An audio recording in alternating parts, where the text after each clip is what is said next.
But these three people made lasting impact. That means the impact Swaminathan made, we are still enjoying after retired for almost 30 years ago retired.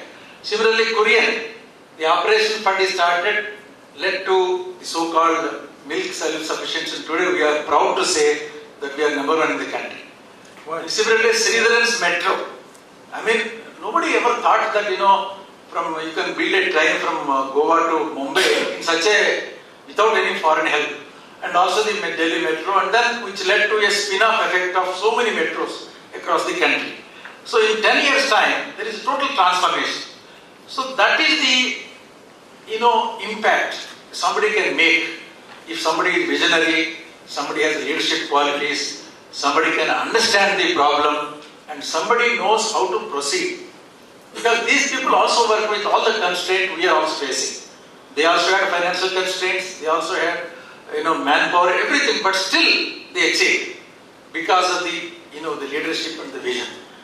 So having said about the importance of human capital, then the issue comes that as far as agriculture is concerned, then we also use the word another vibrant human capital. So when we use the word vibrant, what is this vibrant?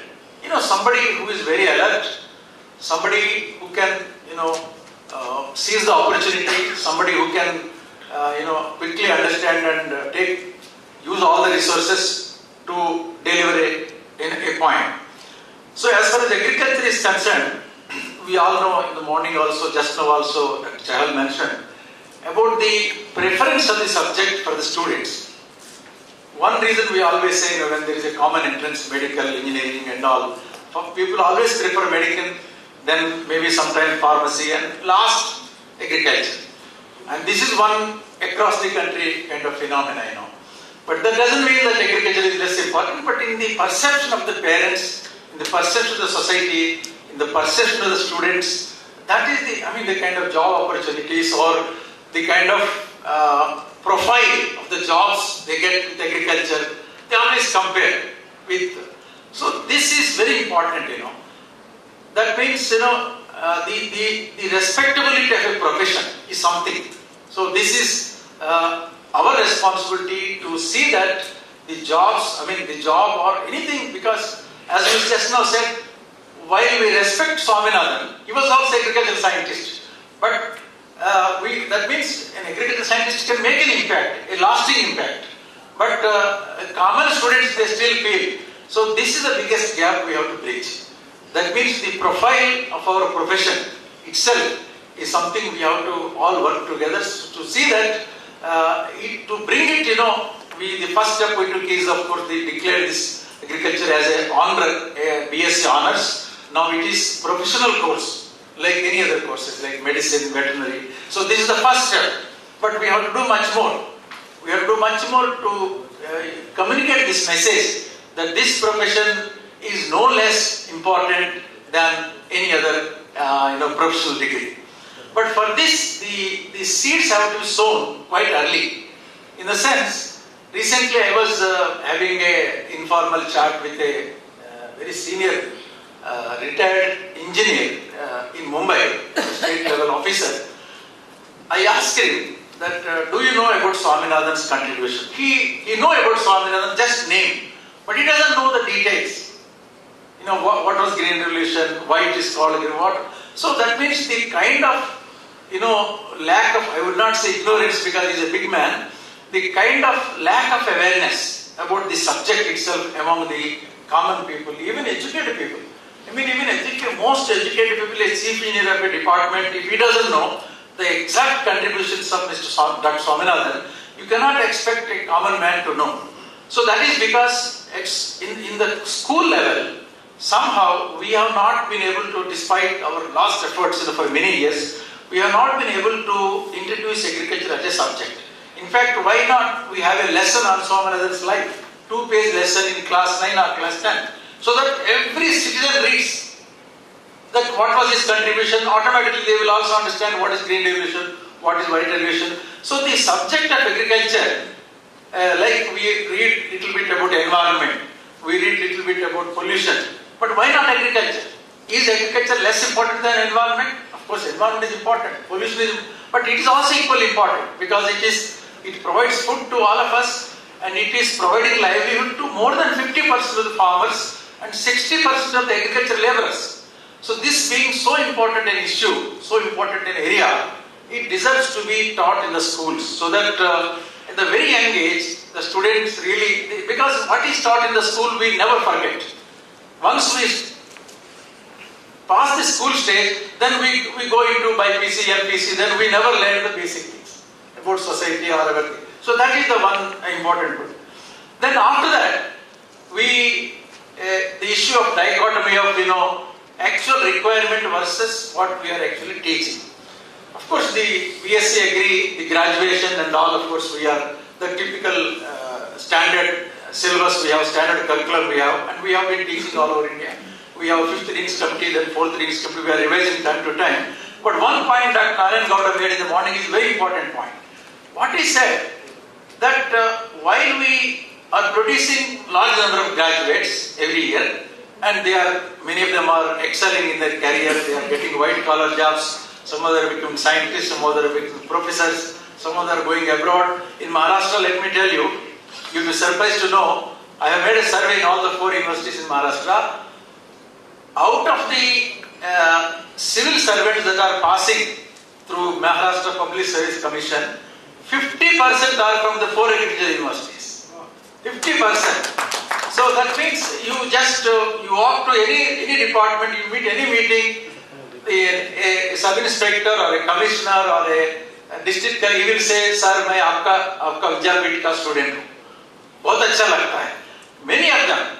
So that's a big achievement. But on the other hand, the important point is, are these people actually serving the stakeholders who are actually the farmers? That's the good question. Morning also this was raised. So if not, then what should we do? I mean, one is that my son, if he is a BSc and if he gets a job in a bank or in a academic institution or in a multinational company, rather than any other village level or mandal level or taluka level job, I would definitely prefer him to go for a job which is in the scene, Pune, Bombay, Hyderabad and all. I will, even if I say, he may not listen to my advice, because that is a societal pressure. That also is to understand. Being idealistic is one thing, but being practical to the reality is also equally important. So that is one thing. So therefore the other option is that the so-called lower education. The point that Gowda raised was, how do we address this issue of the actual farmers' requirement at the grassroots level, so that while we produce the graduates as an academic activity and also post-graduation teaching research, because we also need a lot of manpower. But at the lower level, to serve in the villages, because morning we were talking about the skill India, then somebody mentioned about because if you go to any village today, the biggest problems you will feel 2-3 problems. One is of course water, morning mentioned. Second is labor shortage. Of course there are many other issues then. So where are the people to advise them in terms of if there is a machine repair, nobody can go to big town or city. So if there is some service available within the jurisdiction, then definitely the farmer will be. So some small machinery centers repairing, some well-informed input delivery systems, plant clinics. There are until number of things. You can go on and telling examples. So that kind of last mile service to provide to the farmers. The diploma or 2 years, 3 years diploma courses which are already going on in many states. But the problem is these people also again want to come to BSc Agriculture. They don't want to actually take up a job after diploma based on their diploma eligibility, because they think that they will get stuck up in their career, they will not be able to. So this is another major challenge, and this also we have to address. How do we address this? They don't want to, many people given an option, they want to take BSc Agriculture, or even sometimes they go to some irrelevant course, but they never do job in the area of their. So this is another fundamental issue we have to address. I think these are very, very important realities. So therefore, the issue of public versus private universities, when we talk about, when we start these courses, and when this is the basic dilemma about the human resources. So therefore, at the policy level, at the government level, we have to really see that these diploma course people, they really serve the stakeholders, and in order to make them serve, what incentives are required, what kind of financial mechanisms, what kind of policy is something, I think a large kind of debate is required, so that the actual last mile service is actually provided on a continuous basis, because that is very, very important. Then the agricultural education itself is, we heard Dr. Rathod saying very eloquently, it is changing over time. So much so that earlier we feel that only IT is changing every year, but even agriculture. Yesterday I was attending a meeting in Delhi called by TIFAC, and there actually TIFAC is an organization which actually forecasts next 10-20 years what are the technologies that are likely to come in the country in different fields. And he made a presentation, the chairman of TIFAC is Dr. Anil Kakodkar, he is from Maharashtra only, a very well-known figure.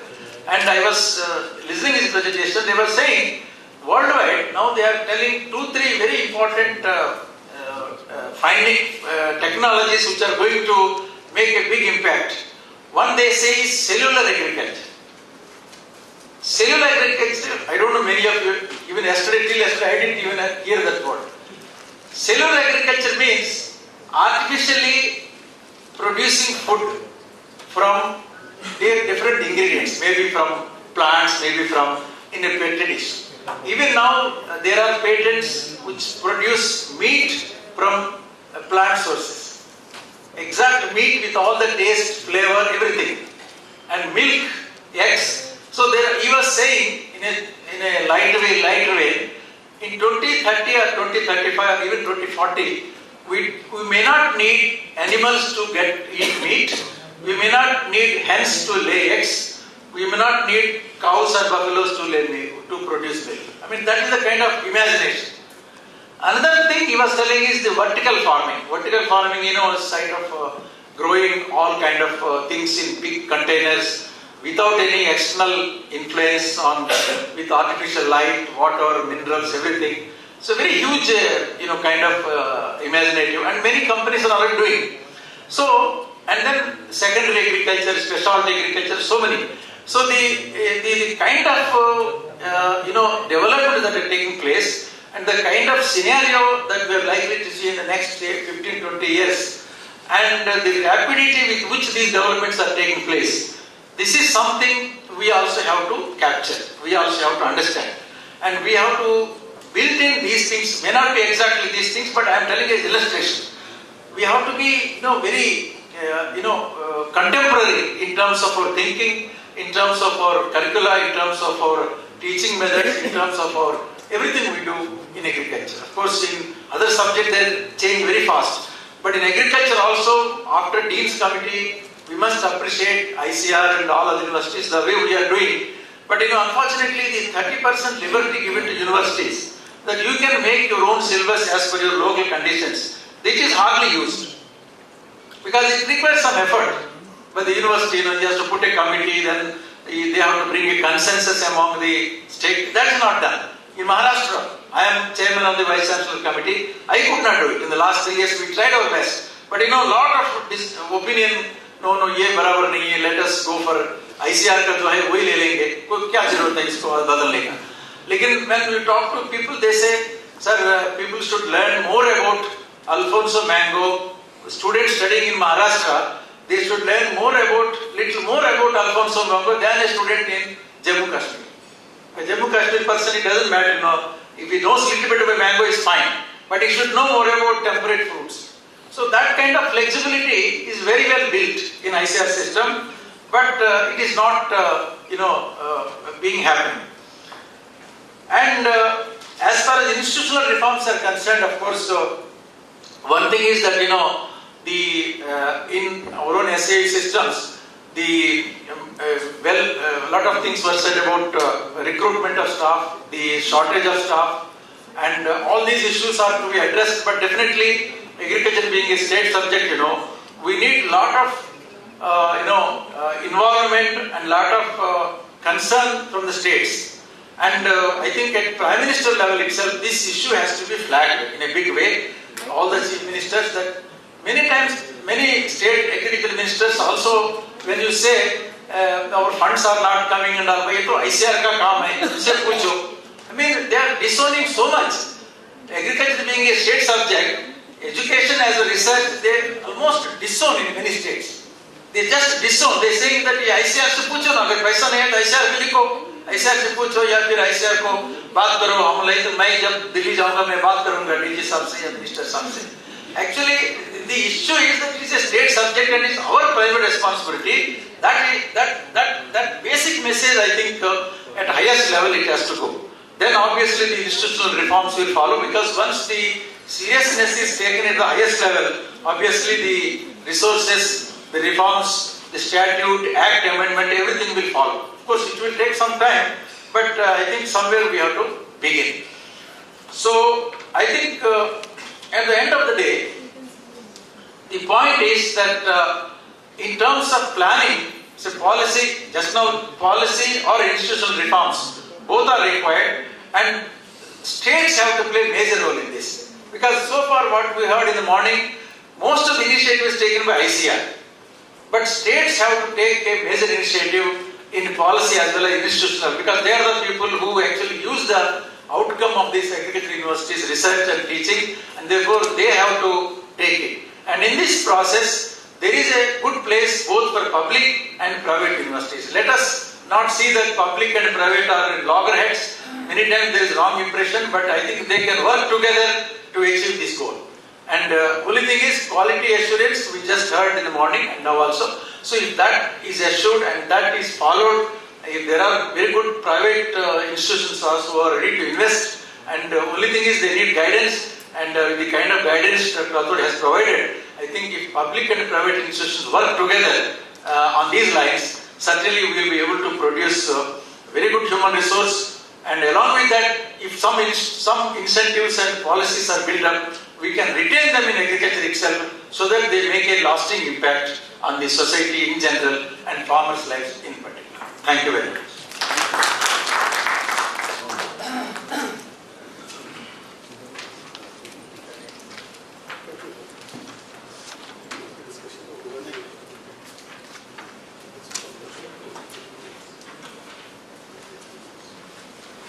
I invite the next speaker, Dr. GHRU.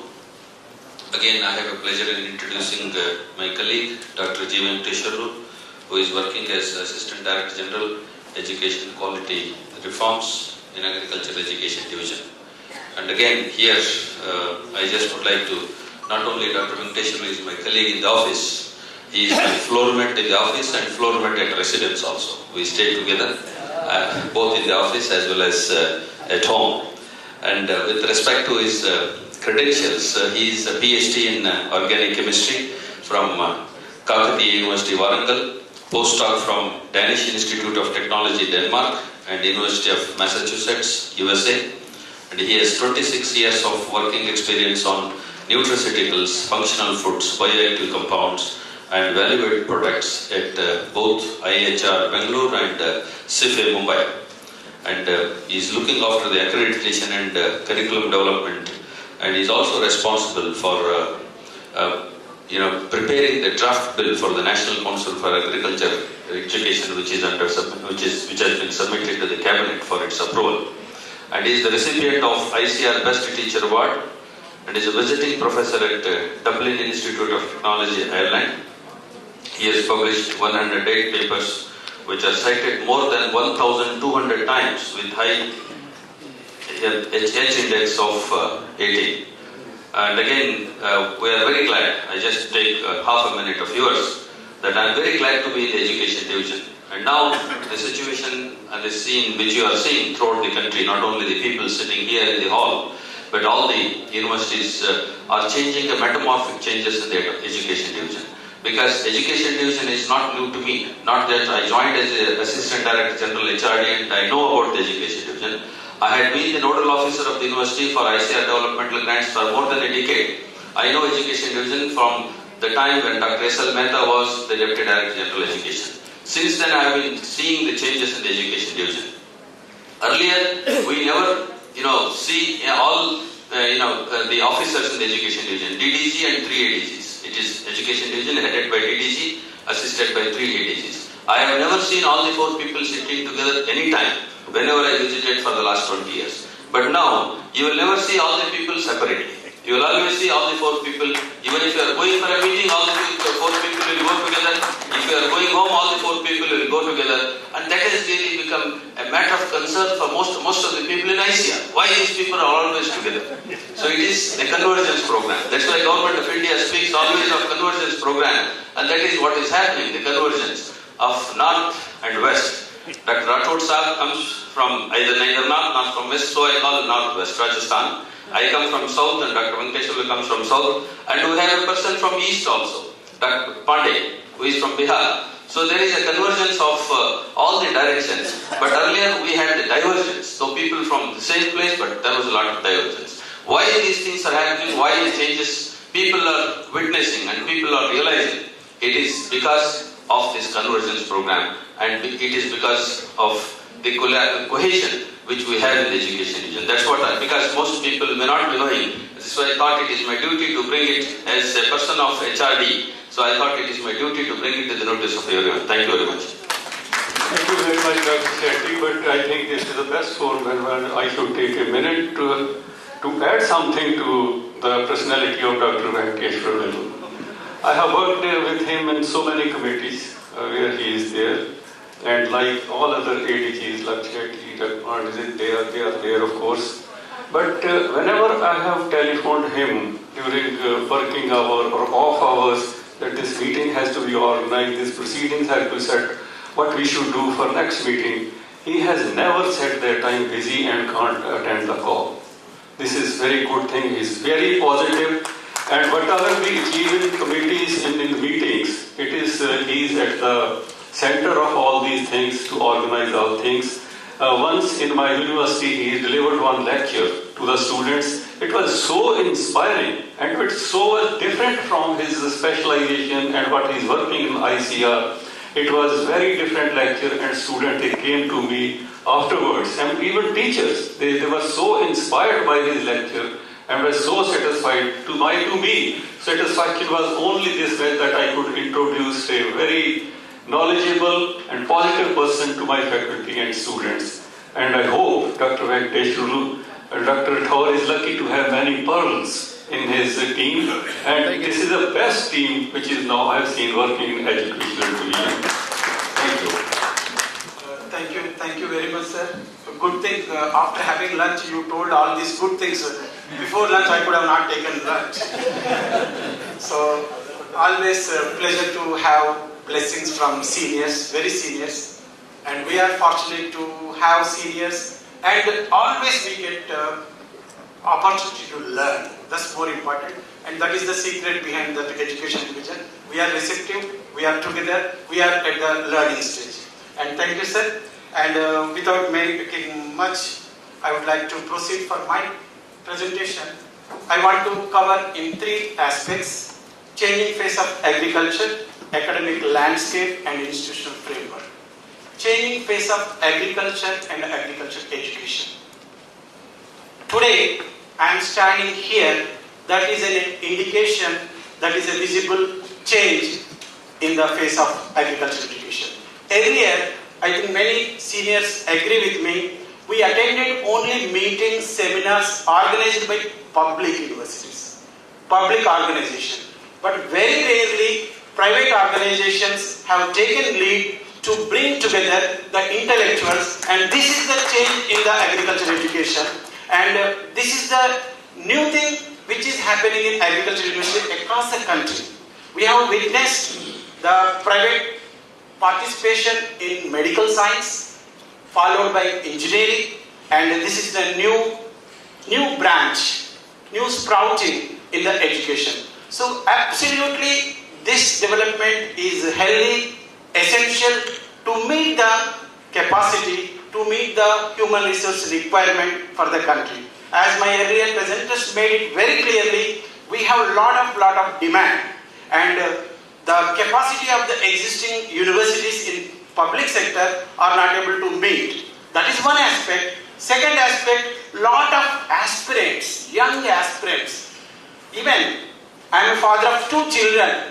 How the aspirations of children to go for professional courses, higher education, it is very high in Indian context. You all know in West and America, they don't go for higher education much, the way Indians and Asians. Particularly, I think who went abroad, they see in any university, masters and PhD are, the enrolled students are 90% from India and China. So our love is for education. But when we have so much love for our children to enter into the education, but where are the avenues? So unless the investment comes from both public and private, the aspirations of young minds will be definitely fulfilled. So today, I take this opportunity to thank the Raisoni University for bringing this particular ambience, this group, to discuss about agriculture education. The theme is really wonderful, and once again, compliments to the university, and that is the change in face of agriculture. Just some glimpses I would like to share. Now, there are changes, everybody knows. We have made a lot of progress. Even my earlier speakers also made the way technology is coming, the way the practices are coming is a completely sea change. I think I take the attention of chief guest of today's inaugural function. Sir made few comments. Then I was eagerly waiting to share certain things. Sir, really changes with respect to agriculture, the production, productivity and all, immense. Only unfortunate thing we are not able to realize. Really we are not able to realize the way we have progressed. Now, as already mentioned, we are number 1 in several commodities. Number 1 in milk production, number 1 in sugar, number 2 in fruits, vegetables, number 2 in cereals. What else we want? In major things, that is fruits, vegetables, cereals, sugar and milk, we are either number 1 or number 2. That means we reached the maximum, and that's a wonderful. Now the question is how to sustain it. How to produce human resources to manage all these things and all. So next, the most important is the surging in horticulture production. Definitely, sir, earlier, as a child, when we are students in school, if we are buying fruits, we used to get a comment, "Arey yaar, ghar mein kiska tabiyat barabar nahi hai kya?" That means we eat fruits only if somebody is falling sick. Or we buy fruits only when we are sick. But now the changed scenario. Thanks to agriculture, thanks to horticulture, thanks to production, thanks to productivity, today we are able to see every breakfast we are able to have menu these fruits. And also, you also know the availability is there across every time. Not like seasonal. The season, the duration, it is being extended. So we have seen very wonderful changes. Now the most important, we are moving a paradigm shift primary to secondary. So these are the areas, then only we will be able to enhance the income levels of farmers and all. So I am sharing only these things to see how the sector is changing. Just that always we give importance IT and other sectors where success stories from India. I want to give this specific example just to realize how nicely our sectors are doing. The seafood export, why I am taking seafood? It is being considered in the agriculture a lost commodity. Main agriculture, horticulture, animal, then comes fisheries. In fishery, the export earnings are 40,000 crores per annum. But the only thing is, it is not appreciated or it is not visible. The growth, the potential, the scope is very immense. So I am not talking about the other agricultural commodities, that is many more fold higher than this. And another important thing, definitely you all will be surprised to know, our fish is being exported to more than 100 countries. Today we are able to feed 100 countries with fish. And in this exports, this is a component, there is a component of value addition, there is a component of secondary agriculture, that is processing. Mostly our exports are frozen fish. So it creates a lot of livelihood, lot of employment and all. Only thing is we need to realize, we need to respect these things, but unfortunately agriculture means several times we only focus that suicides or farmers, they are there. But at the same time we also should look at the availability of fruits, the availability of food grains. Earlier starvation, everybody knows in 1950s, 60s what was the situation. Today we are very comfortable with a surplus. So this is the scenario, and also now we are moving slowly to smart. Not only smartphone, we are moving to smart agriculture, smart weather, smart water, carbon smart, water smart, all these things. So we have to integrate all the technology. It is being done. It is being done in several institutions, several universities and several academic programs. And definitely our focus has to be on resilient crop varieties, enhanced efficient usage, and also comprehensive biosecurity and all those things. To achieve all, I want to mention the quality human resources is essential. So today we are all here to see how quality human resources are important to support all these targets. Now that is the background and that is the changing scenario in agriculture and agriculture education. Then I will come to landscape of academics. Already our DDG sir has mentioned the programs in terms of UG, PG and all. But quickly I will take, so this is a global perception. We need to create human resources not as a job seeker but as a job provider. So earlier trend in 60s, 70s, 80s, even universities and curricula, the curricula was designed to produce graduates of agricultural science to support our department. Agriculture department, how to support the farmers, how to implement different schemes of the state government and central government. That was the focus. So, but now that is not serving the purpose because the numbers are high, the aspirations are high, and the demands are high. So we need to create human resources who become entrepreneurs, who become self-sufficient, who become really job providers. So that is the philosophy. With the same philosophy we have developed. So sorry for the repetition because I am tempted to use this one. So this gives inspiration because the syllabus, not only, okay, we develop always, we sit and develop, but it has been released, launched by our Honorable AM. He has taken a lot of interest. We have been actually pressurized from the ministry, when is your change is coming. So you have to create a curricula in such a way our students become self-entrepreneurs. That is the reason entire curricula has been designed with that philosophy. And this is already done. And always we take pride in the new system in last couple of years. Can you believe in a simple program? This is a student ready, is an integral component of UG program. It has been launched by Honorable Prime Minister.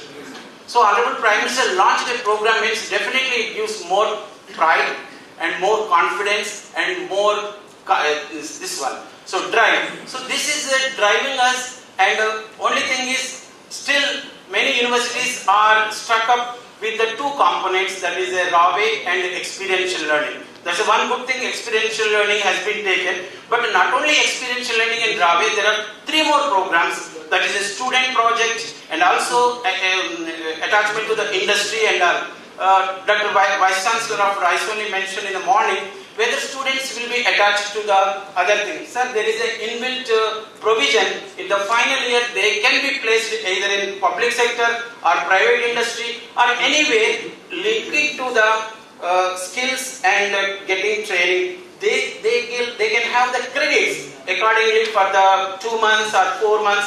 So this will be total for 1 year. So there is a inbuilt mechanism to accommodate whatever be the requirement for the students. Yeah, similarly for all this BSMA and all, in this particular, as our DDG mentioned, we have now after completion of UG, we are on the revision of PG syllabus and all. And in this entire landscape, I wanted to mention, there is a definite change with the involvement of private institutions and all. So when we are talking about quality, earlier the accreditation board of ICR was only looking at the quality of state agricultural university. Now, under the chairmanship of Dr. Chair, is so coinciding, he is chairing the session, I am sharing. Now today, we are not discriminating anyone. Any university, any institution, either in public or private, either a constant college or affiliated, whether to state or central, whoever is offering agricultural education program, they are eligible to approach Accreditation Board of ICR, and without any discrimination, we have developed a simple and single transparent scorecard system.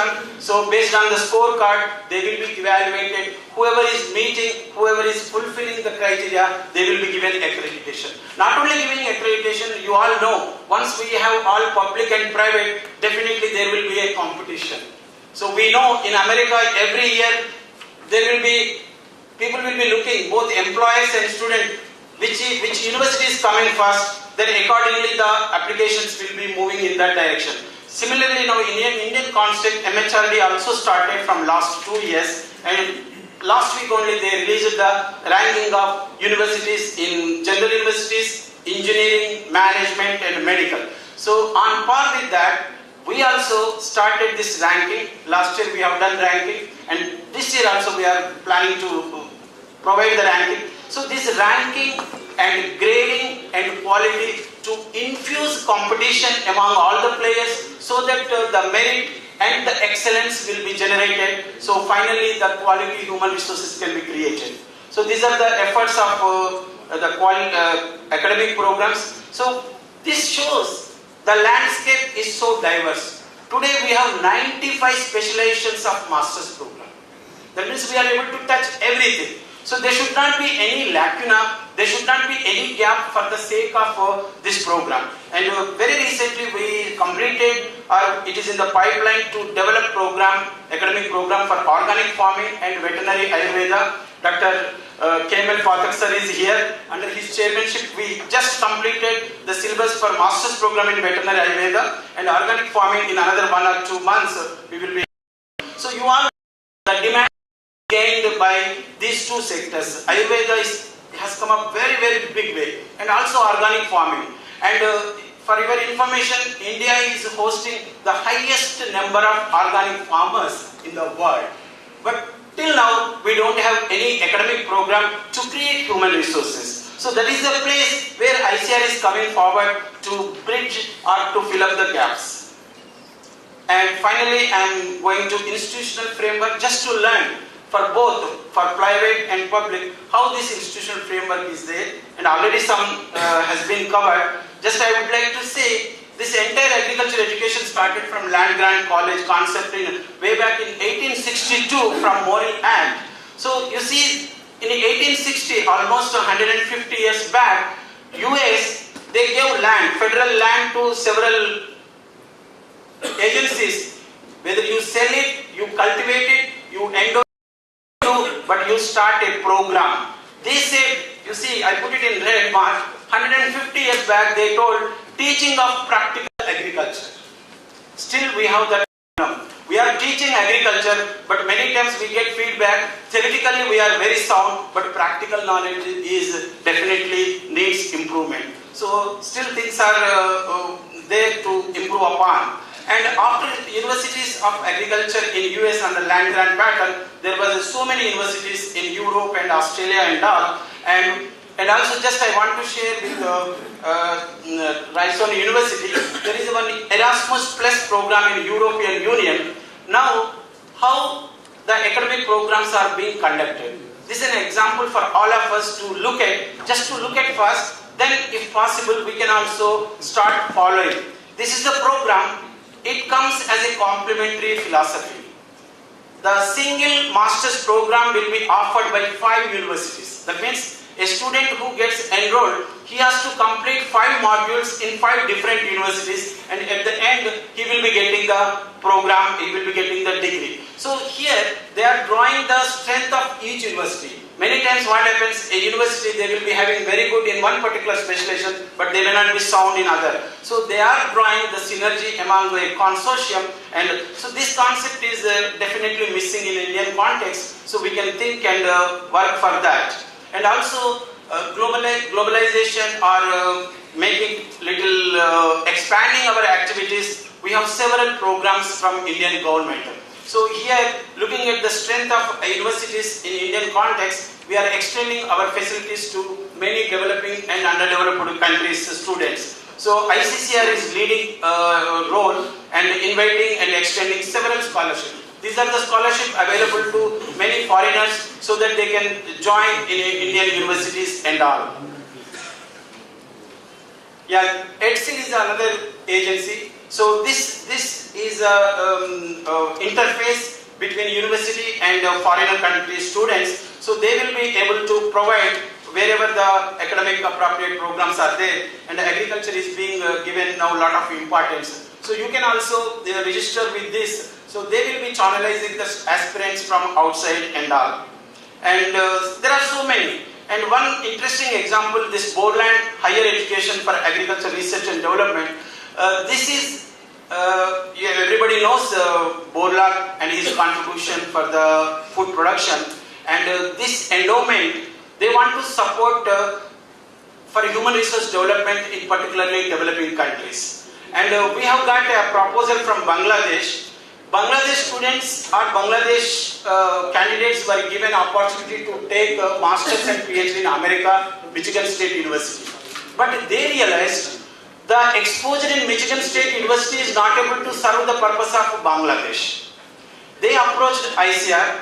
As everybody observed, Dr. Rathore always positive immediately. Maybe that time 38 seconds, I don't know whether 38 seconds or 20 seconds. Sir thought immediately we agreed, and now the Michigan State University, instead of taking them, they are sending to Indian universities through ICR for the benefit of Bangladesh for two reasons. One is whatever they carry out, whatever they learn, it is 100% relevant to Bangladesh, number one. Number two, the cost wise, their climate wise, their logistics, and they don't feel they are in a lean place. So because of that, we are gaining importance. Not only this, today we have several programs, Indo-Africa, Indo-Afghanistan, and SARC, so many fellowships and all over. As sir mentioned, DDG sir mentioned, hundreds of students are coming every year. And this is another potential for us. Another potential area for both public and private universities is not only capturing, not only meeting the demand of Indian, we can also think globally. We can also provide services to this one. So, as already mentioned, so sorry for duplication. And okay, always this is my favorite slide. I want to see that many more countries to be filled by our fellows of this fellowship. It's a very flagship program of ICR, and under this, the students and in-service candidates, a fresh, anyone, we don't discriminate. If he comes out with a proposal which has some relevance to Indian context, and he has an invitation anywhere in the globe, they will be offered this fellowship at the rate of $2,000. So this is a prestigious program, and today 120 candidates are working for different aspects for PhD across the globe. And it is a two-way, not only our candidates, even foreigners, they can come to Indian universities and complete this. So it is a two-way program under this Netaji Subhas. So this is an Indo-Africa Summit. It is a Ministry of External Affairs sponsored project. We are training almost every year 150 African students from different. There is an African Union with 51 members. So they sponsor candidates for this one. And in last phase, there are different phases. We completed 195 programs. So this is a pie diagram where it shows the representation of different countries who gained in terms of human resource development in our country. So with this, with the involvement of international and national, with the synergy of both public and private, definitely we can fulfill the expectation of our Honorable Prime Minister.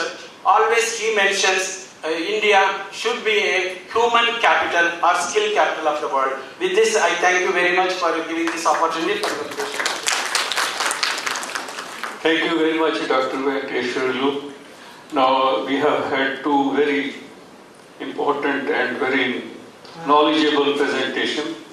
Now I shall request my co-chairman, Dr. A.S. Nanda, because we are already running short of time, to sum up only 3-4 minutes. My colleagues on the dais and honorable dignitaries in the respected audience, a lot has been said. There won't be any repetition, but I would like to make a few observations. A, that our concern that most intelligent people always prefer medical or engineering or veterinary or dental sciences, then comes agriculture. I think it's not a question to subject to worry about. As they say, पेड़ के दूध पे 7 मलाइयाँ आती हैं. तो 2-3 मलाइयाँ निकल भी जाए तो even then agriculture candidate that we get, they are not bad. My only concern, however, is that might have been discussed several times in the education division before. The farmer and their children are running away from agriculture. Question remains, effort remains, how to attract them towards agricultural education. You would agree with me that 95 or more students of agriculture, and for that matter veterinary sciences, are from the elite class, from the cities, who have never touched an animal, who have never cut grass with their own hands. They graduate, and then as Dr. GHRU had just said, their knowledge, theoretical knowledge is very good, but they are very poor in practical. We cannot generalize though, but the fact remains that somehow we need to attract them to education. Can there be some reservation or can there be some special incentives? I leave it to the audience to decide further. Second question is, to improve our postgraduate education, do we need to have a very elaborate course curriculum? Because if you look at the course curriculum, many of these subjects which have already been read in the undergraduate program, they are often repeated with little more addition to the strength of the program. There are several good countries in the world, for example, England, UK, all 4 parts of the UK. They don't have any teaching program. They don't have any course program.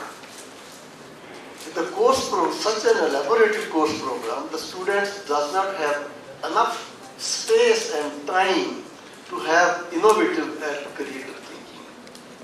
I know this has been discussed many times, this is debatable, but I still give it a call for another thinking.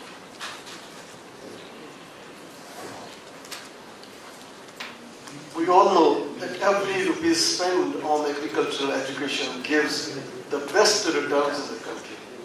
Around 16 rupees return is there after every single rupees of investment in agricultural education. Despite that, public sector is not enough because not enough spending is coming forward. So for that matter, private institutions are a must. They are our future strength to bring agricultural education to even higher standards. But then there was a question, as Dr. Shaw said in the morning, and other colleagues would also agree, that a very strict monitoring mechanism need to be put in place. And my only warning to those who may be associated is, as it has been said in the morning, that we need an institution like VCI or MCI to keep a control. My only suggestion is that please do not follow Veterinary Council of India in toto. The organization is defunct for the last 3 years. It has done more damage than benefits. Over the last 34 years, since its inception, only 5 private veterinary colleges have been regularized. And which organization is the biggest loss? The private organizations have not been allowed to enter into the practice. Out of 5 private colleges, all are having more than required staff strength. But out of 35 government colleges, 20 are having less than 50% of the required infrastructure.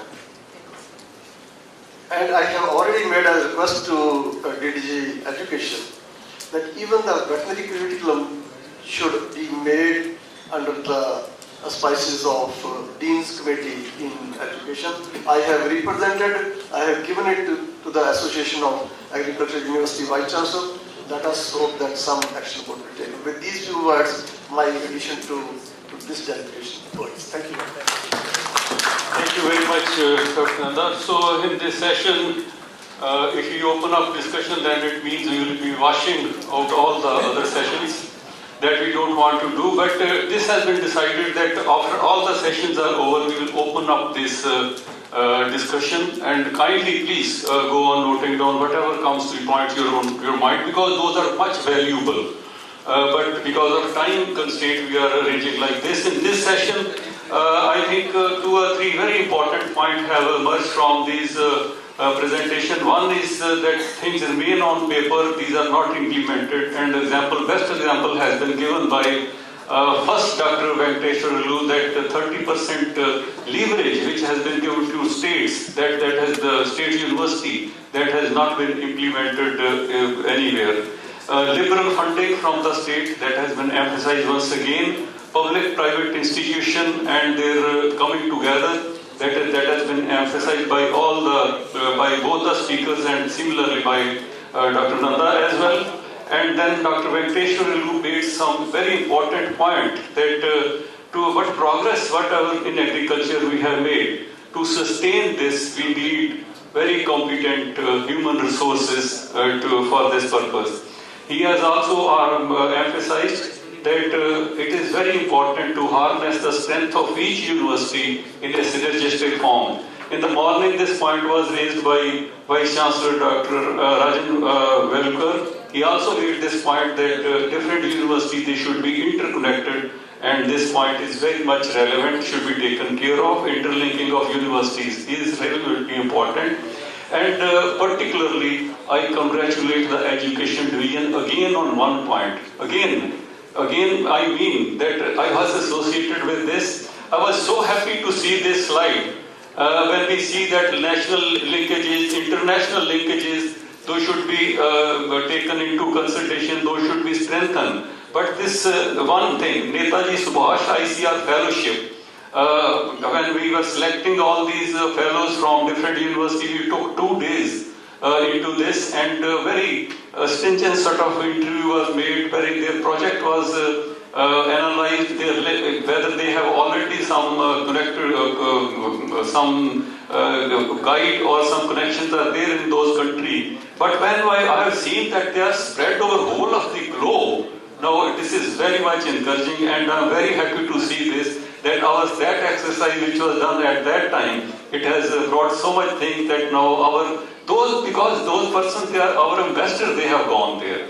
Those persons, they have come in there. This is real international and national linkages which we need to, of course, impress upon this. With this, I personally, and on behalf of my colleagues who are on the stage, we thank the organizers and particularly Indian Council of Agriculture Research and this university for giving us this opportunity to organize this session.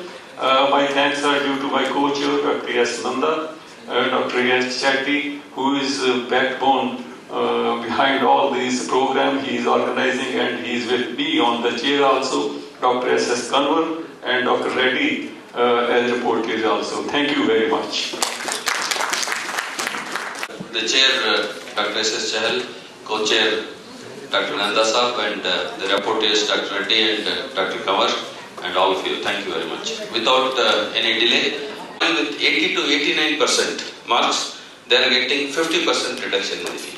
That is an incentive for the students in agriculture, and also one of the ways of attracting the students to agriculture. RKDF University, Bhopal. So this is in RKDF University. Okay. I just would like to introduce the convener, chairman and co-chairman of the technical session 2 on reforms in knowledge and skill requirement of agriculture graduates. The convener of this session is Dr. K.K. Saharia, who is a professor of Agricultural Extension Education in Assam Agriculture University, Jorar, and more importantly, he is an Honorable General Body member, GB member of the ICR Society. He has been elected as the Honorable member of being a professor. There are quotas for various categories, and he is a member of, as the GB member of ICR. And Dr. Saharia did his MSc and PhD from NDRI gold medal with NDRI Karnal with the gold medal. He has guided 21 MScs and 7 PhD students, and he is editor-in-chief of Indian Journal of Extension Education, member Board of Directors of Rashtriya Grameen Vikas Nidhi, and is the president of Simanta Chetan Mancha, and he got the best paper in Indian Veterinary Journal and got an award, Neil Legeroy Award, and several professional society awards and meritorious awards. And he was the most, another important thing is he was the director of a TV serial which ran for 12 years, 4 days a week, Kalyani in Assamese language. He has directed that serial. With this brief introduction, I request Dr. Saharia to convene this meeting. And since most people are new to other people, and I am familiar with many people, that's why I have been given this task of introducing chair and co-chair. And that is one advantage of being in ICR. Had I been in university, probably I would have been like others also. Being in university, I know every vice chancellor, I know every dean and director, and most people are in touch with me. And many times I don't have to even look into their biodata because based on the experience which I have with them, I can introduce. So with this again a brief note, I would like to introduce the chairman of this technical session 2, Dr. H.S. Gupta. Probably he needs no introduction, but still it is customary to introduce. Dr. Gupta was born in Rudrapur village of Uttar Pradesh on 1st July 1953. And he had his education from IIT Kharagpur, GB Pant University, Pantnagar, and his postdoc from Nottingham University, Washington State University. He served as head of the Department of Genetics and Plant Breeding, and he was also director of Vivekananda Parvatiya Krishi Anusandhana Samsthan in Almora, an ICR institute. And most prestigious position he held is the director of Indian Agriculture Research Institutes for a full term of 5 years. And he was also Director General of BISA, Borla Institute for Southeast Asia. And he got several awards, national awards. The most important ones are Rajendra Prasad Award for Best Book in Crop Sciences, Hariom Ashram Trust Award of ICR, NRDC Societal Invention Award, and WPO Gold Medal, Dr. Amrit Singh Chima Award, and he was the president of the prestigious society, which has more than 3,000 members, Indian Society of Genetics and Plant Breeding. He is the fellow of Indian Society of Agriculture Biochemists, Indian Society of Genetics and Plant Breeding. He was the fellow of Rockefeller Foundation and most prestigious NAS fellow. He is a NAS fellow, which was speaking in the morning of utilizing the services of the NAS fellows in improving the quality of teaching in agriculture universities. With this brief introduction, I request you to kindly chair this session. And with respect to the co-chair, Dr. D.L. Maheshwar, who is currently working as the Vice Chancellor of University of Horticulture Sciences, Bagalkot in Karnataka. He served as the Director of Horticulture in Government of Karnataka for a very long period and Chief Executive of Public Sector Undertaking Marketing Hubcoms in the state of Karnataka, and 3 performances, excellent awards in business management, expert transactioning, and leadership management, and served developmental programs as described for the farmers and stakeholders. And he has also undertaken some World Bank projects, and many other credits he has to his credit. And he was my senior in the college, in College of Agriculture, Dharwad, and I was happy that he agreed to be the co-chair for this important session. And the rapporteurs for this session are Dr. Gangadharappa. Please, I'm sorry, your name was not announced. Dr. Gangadharappa, who is Emeritus Professor at